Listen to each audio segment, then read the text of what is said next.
ഞാനും കെട്ടി തൂങ്ങി ചാവൂടാ. അല്ല സമാധാനിപ്പിക്കാൻ വന്ന് പറഞ്ഞ അതിലും വലിയ കുഴപ്പമാ പറയുന്ന കേക്ക്. എനിക്കിനി ആരുണ്ട്? അമ്മയ്ക്കിനി ഞാനുണ്ടെന്ന്. അയ്യടാ നിന്നെ ഏത് പട്ടിക്ക് വേണം? ചെറുതമ്മേ പാല് തുറക്കാൻ കുഴപ്പമൊന്നും ഉണ്ടാക്കരുത്. ചെറുതമ്മേ പാല് തുറക്ക്. മായൻകുട്ടിയാ പറയുന്നത്. ഇതിപ്പോ ഞാൻ സമാധാനം പറയേണ്ടി വരുമല്ലോ. അരുത് പിള്ളേരൊന്നും ചെയ്യരുത് പറയുന്ന കേക്ക്. അടക്കല്ലേ പാല് തുറക്കല്ലേ. മര്യാദയ്ക്ക് വാതിൽ തുറക്കാനാ പറഞ്ഞത്. തുറന്നില്ലേ ഞാൻ ചവിട്ടി പൊളിക്കും. സത്യമായിട്ട് ഞാൻ ചവിട്ടി പൊളിക്കും.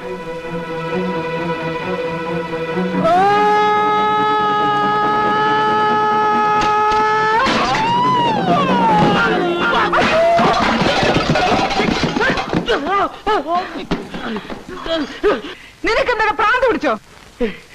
മനുഷ്യൻ തുണി പറയാൻ സമ്മതിക്കില്ലേ? തുണി മാറ വെരി സോറി. പാടാ